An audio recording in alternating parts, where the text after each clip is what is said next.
Hello, hello. Welcome to day 8 of Rhythm Over Intensity. Today's question is, why do we confuse intensity with intimacy? I, for one, used to, hopefully used to, confuse it with intimacy due to the quickness of the validation. Because when intensity comes in, it's not a stable love that is built over time. It is this either love bombing or intensity, very, very fast experiences that quickly confirm to you and kind of fill a bit of that gap that you are loved, you are worthy, you are worth something. And for someone like me who for years had quite low self-worth and is still very much in the works of it, I would associate that with love.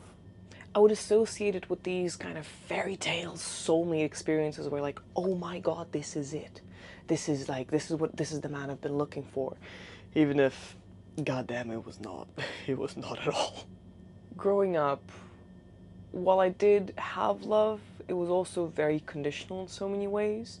And in those early stages of my first like adult relationship, I was being bombarded with all these words of you're pretty, you're this, you're that, all of these confirmations of my value as a person, because growing up as well, being taught that your man is your value didn't help with that. As well as growing up on all these fairy tales that you meet this man at midnight and he finds you through a fucking shoe or some shit like that.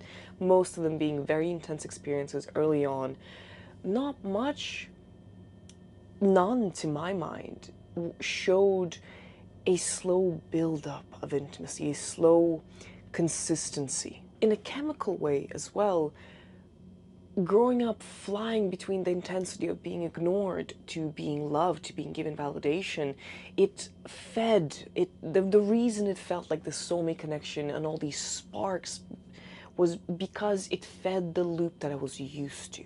What I thought was intimacy and repair after big fights was in fact just trauma bonding. It was in fact just this dopamine hit and this relief of like, oh, I don't need to win love, I am loved, when I wasn't really. And not being taught anything about actual proper relationships and how to relate in a healthy way, or never having the chance to observe a sort of relationship, I thought that all of these intense experiences were what love is, that spark is what love is.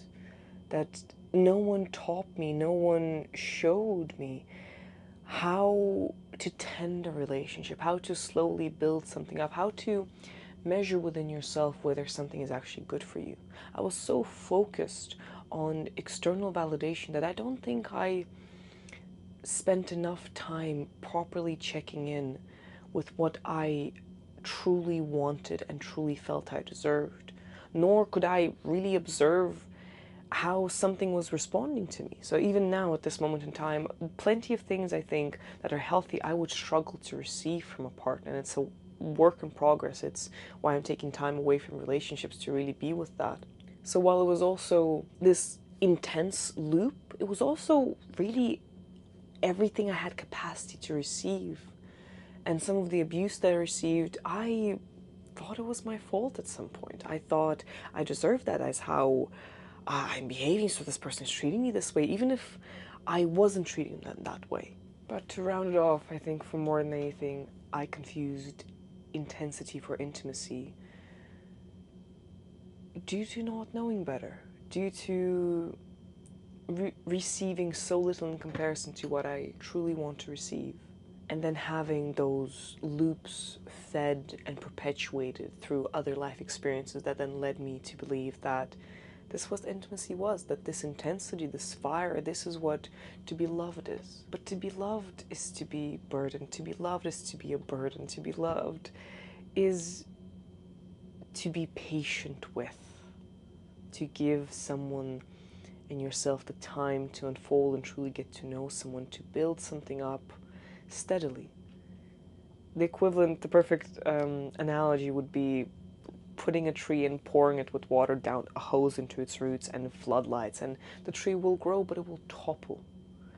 Whereas true love, in my understanding now, takes time. It takes time, it takes night, it takes days and it takes mornings, days, evenings, and nights.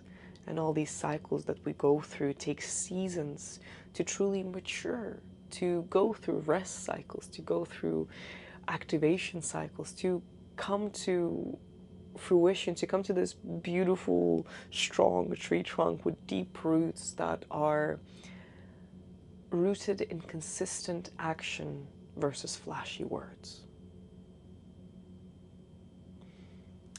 That is it for today. Thank you for watching. This was very uncomfortable to film as I am on a tour bus and there are coworkers somewhere nearby. But we are practicing showing up rhythmically over intensity, and it was also great practice for me to just sit here and like pause and breathe and regulate and be like, okay, how willing am I to be myself around others? So that was a little cheeky practice over there. So have a beautiful day.